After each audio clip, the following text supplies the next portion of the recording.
Hey, Rachel, good to see you. What would make this a good session for you today? I really want to talk about the relationship with my dad. It's something that's, been weighing on me for a really long time. So kind of heavy, like a weight. hmm Mm-hmm. we just haven't had a relationship probably in the last 5 years. And, I feel like that's really important to me. So, So you've been kind of freed from having to deal with your dad for these last few years. yeah, I haven't spoke to him since my wedding, actually.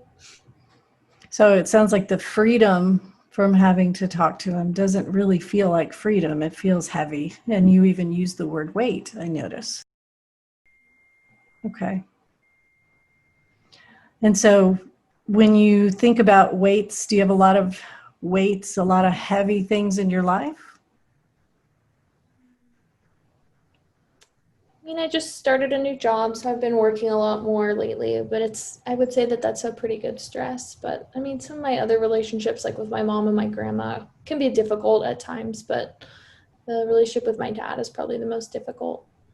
So it almost sounds like you have two different kinds of weights. You have weights that almost like are liberating, like it's the weight of a job, but you feel really good and there's some freedom there and you know it's getting you closer to your hours. But then you have this weight of having to talk to family members or having to relate to family members. Mhm. And so how would you describe the problem?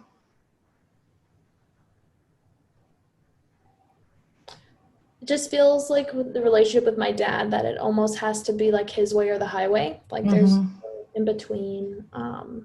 Like if it doesn't fit into like this idea that he has, then it's very much all or nothing. All your dad or nothing dad. All Yeah. dad or no dad. And you are suffering with no dad. Yeah, it is really hard not having him in my life. I know that, when I was growing up, like he wasn't always super present, and I feel like I always wanted to like change that. Change him to be present. Yeah. And so this little girl changing your dad, making him present, that would have been a really happy ending, right? Because you would have done it. You would have changed him. And at the end of the day, you would have had this life with a dad in it. Yeah. That's an amazing story.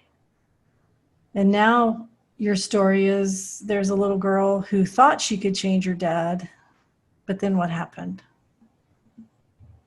I don't know. We just had like this falling out, and just we don't see eye to eye. And there's, a lot of other like smaller things that have happened and just kind of got in the way of us having a relationship. So, Okay, so once upon a time, there was this little girl and she wanted to change her dad. And then what happened?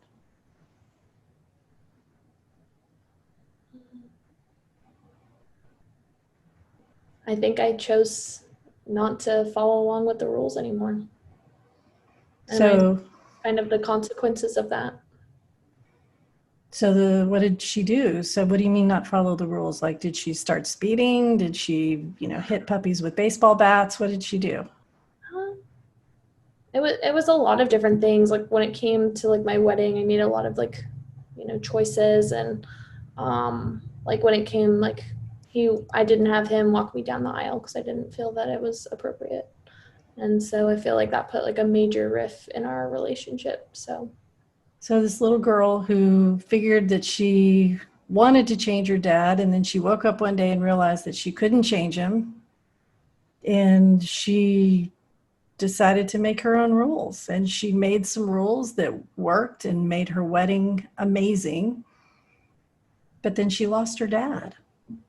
Yeah, I bet she was sad. yeah. It's kind of hard to look back because it was like such a happy day, but at the same time, it's like also like that connotation of like what happened, if that makes sense. Yeah, it's almost like she feels like she's still powerful. So it's like when you're little and you think you are powerful and you can change things, like if your parents get divorced, sometimes you think it's your fault. And then it almost sounds like when you were older and you made the decision to set a boundary with your dad, that you caused him to stay away. Yeah, I agree with that. And so it sounds like, though, you're almost coming to this conclusion that, I mean, you know, you're not that powerful, right? You know, you don't make people do things, right? Yeah. I mean, if you do, that'd be cool, because I would like $1 million and I would like you to change things so that I have that. Right. That's a good point. So what would your story be then? If you know that you're actually pretty powerless, like what would this story look like if powerless Rachel set a boundary with her dad? Like now or Back then, just tell me the story. And then one day she set a boundary with her dad, knowing her powerlessness. And what did he do? I basically told him about not walking me down the aisle because my grandpa was a big part of my life and things like that. And he was really upset. And so he really pulled away. And with all of that, you know, like his side of the family took a side as well. So it's very much divided because of that choice. So start it. Once upon a time, I gave my dad a boundary. Once upon a time, I gave my dad a boundary and of not walking me down the aisle, and therefore I don't really talk to a lot of his side of the family anymore because of that. And what did he do? He was really frustrated. I'm sure he vented to my stepmom because she was like calling me, and her sister was calling me, like trying to fix it. Just a lot of chaos, you know, of them trying to understand and persuade me and, you know, talk about it some more. So once upon a time, this girl who had zero power said a few words, and like magic, her family disappeared. Yeah. So I can see why you would think that you had power. I mean, that does almost seem like magic, right? You say the word and boom, they're gone. Yeah. Is that true though?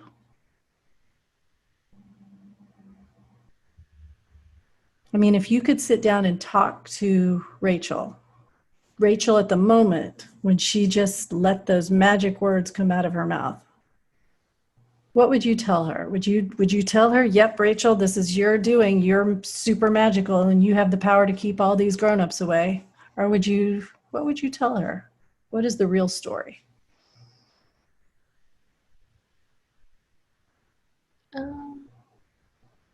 I feel like now looking back, I still like No, stand by. you gotta literally talk to her. It's like, hey, Rachel, Okay. tell her.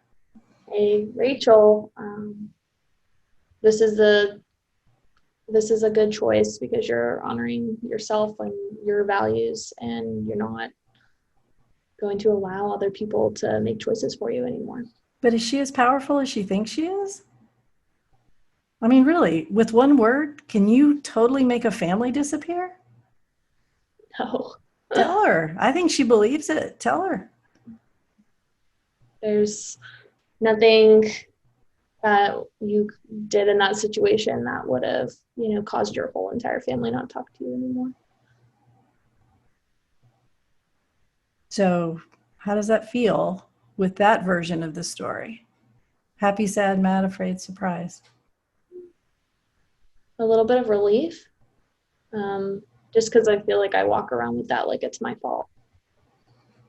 And so what we could do is actually look at, if I were to fill your entire room right there behind you with people who had spoken their truth and lost relationships, they would be applauding you right now because you just realized that your words aren't magic. Your words don't drive people away,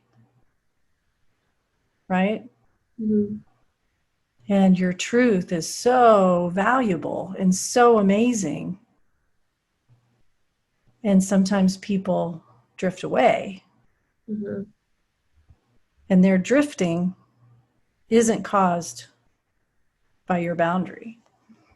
So what would your story be like now? Once upon a time, Rachel set a boundary and she lost her father.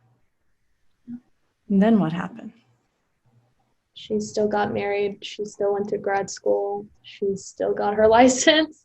She still was able to buy a house. She's still able to have a relationship with my mom and my grandma, even though it needs work, but it's still, I still have family. Sounds pretty happily ever after at this point. Mm.